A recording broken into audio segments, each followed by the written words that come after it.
Okay, we've now got Mothica here at the Download Festival. Now, I saw you supporting Hailstorm 2 years ago. Yes, was it 2 years ago? Yes, I think it was. That was my first time ever being in Europe and opening for Hailstorm, who's like one of the greatest bands, best people ever. I was so spoiled. It's like hard to even play again after that. and here you are. This is your first Download, is it? My first Download Fest. Yes, I've been wanting to play this for a few years, so it's like finally happening, and it looks like it's gonna be sunny, so I'm excited. A little while, make yourself at home. Oh, do you feel alright? Your drink is going cold. I made it just for you. Don't you like the taste? Every time you move, a fade on mistake. So tell us a little bit about Mothica if people aren't aware of you. Mothica is my artist project, and I got the name because I relate to moths, because everyone loves butterflies. They're pretty and shiny and cutesy, but no one talks about moths attracted to the light, and they're nocturnal and they're darker. And so a lot of my lyrics are kind of about the things I've been through, the heavy subjects like addiction, sobriety, recovery, depression. And so I find that everyone that listens to my music is kind of like a moth. We're all attracted to this light.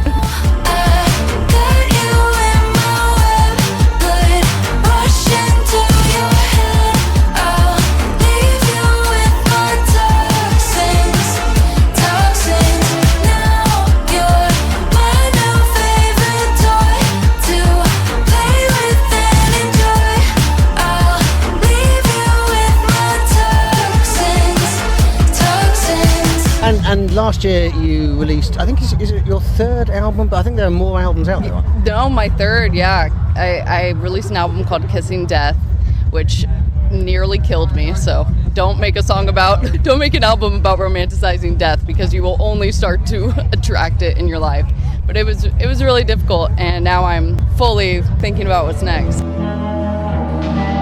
Walking hourglass, having fun while you waste one more night. Watch the hours pass one by one. So when you say it attracted it in your life, what were there stories around that? Yeah, I was trying to make an album about how my whole life I grew up kind of romanticizing this rock star image of like dying early and all the like self-destructive habits that I had kind of grown out of. But while making the album, it was so much stress, I had ended up relapsing during it. And so I was trying to make these songs about how I've come on the other side of it, and I'm better now. But meanwhile, I was actually falling back into this like pits of despair. So it was a weird circle of like a reminder to like take care of yourself. I was you, I drink it up till it's gone, taste it on my tongue, coming down.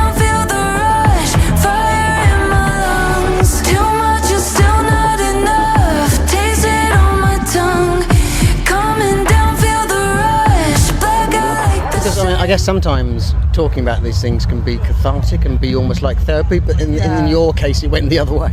It was like, I think I just got a little too confident in where I was at, and I kind of started, you start to lie. You're like, I think I could do this. You start to burn yourself out. I think I could try a little bit of this anti-anxiety pill, or I could take a little bit of that to help, and all under the disguise of like, to help me with my work, with music. And it's just, your brain can play tricks on you. I wanna know what it's like to feel your heart beating from the inside.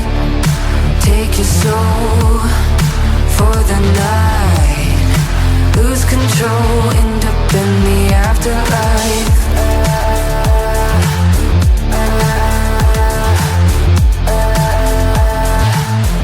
This industry, is that difficult to have good mental health in?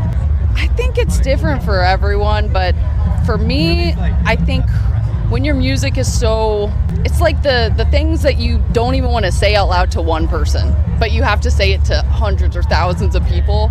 And so when you're constantly that like open vein of just vulnerability, it does weigh on you. And there's some times where it's like, I don't want to be Mothica, I don't want to share about this time, but I know this song can help other people that may have went through that. So you kind of can like lose yourself in it a bit, because I feel like sometimes I become a little bit like a a shell or a vessel to just try to perform for someone else.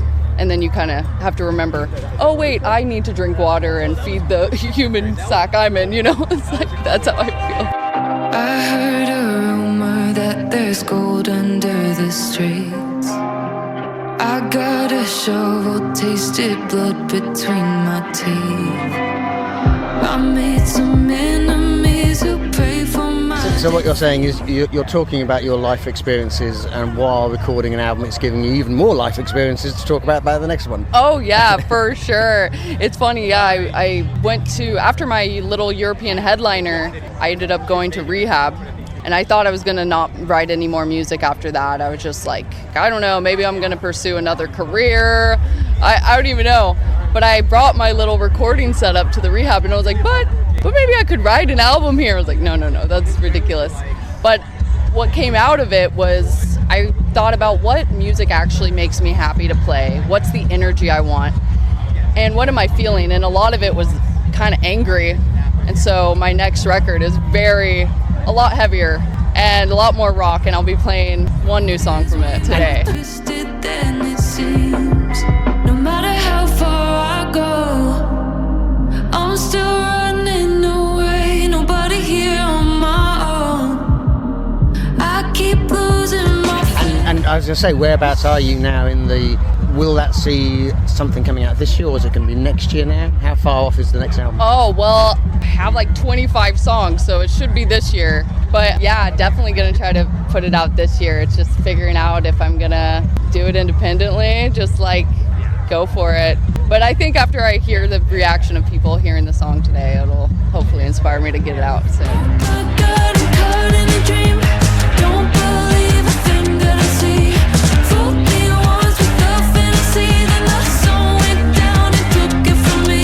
But And is that because I've seen sort of like rock remixes, I've seen sort of more synth remixes of songs. Yeah. Is that you experimenting in where you want to go, or do you like to have that sort of eclectic, fit into multiple sort of genres? I mean, I'm very eclectic, because it's almost like the music I listen to isn't even what I've made, and now it's always been this puzzle of how do I have the inspiration from my favorite bands, and then like I also love a pop chorus, and I love electronic elements, and I kind of started an EDM, but for this record I was like, let's just make a rock record and really explore all the emotions that came up this time around when I got sober again. And this will be my first show post my rehab, so I'm nervous.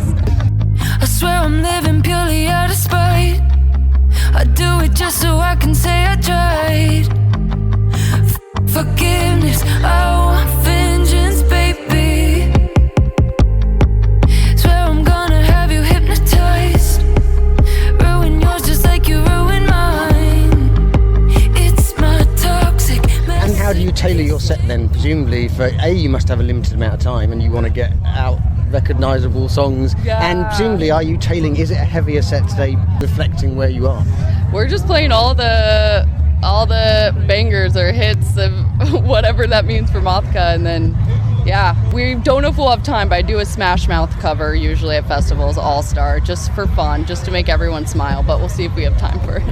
The crush, the feelings rushing back. I recreate the love I lack, and when it doesn't work out. And then what's next for you? Are we going to get to see you back over here sometime soon?